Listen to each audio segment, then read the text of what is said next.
28 people who remain under quarantine at the Balandra Camp will not be going home anytime soon. This as 40 of the nationals who on Tuesday returned from a cruise ship stranded off Guadeloupe have been hospitalized after testing positive for COVID-19. This now brings the number of positive cases in Trinidad and Tobago to 49. Cozier Phillip reports.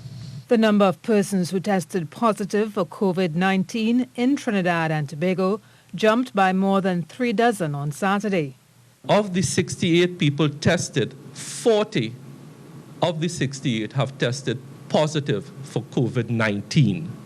40 of the 68 have been tested for COVID-19.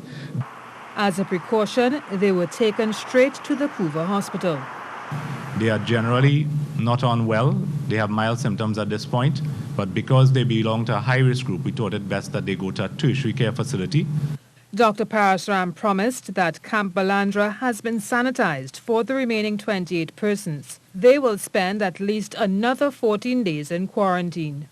In terms of the quarantine period for today, the PPE as necessary will be worn by all of them, and we will continue to follow their health as they go. If they develop symptoms, they will be tested again. And of course, if, as we expect, more will become positive, we will transfer them to the necessary tertiary or secondary care facility as it progresses.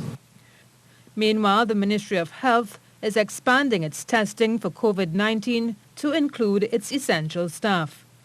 In an effort to protect our healthcare workers, our nurses, our doctors, wards maids at the front line, we'll be expanding COVID-19 testing for them as a special population. We must protect them, and we care about them. And to help cope with the increased workload in the face of COVID-19, the International Development Bank, IDB, has agreed to assist the Ministry of Health with funding for 100 house officers who will be deployed to the North Central Regional Health Authority. Cozier Phillip, TTT News.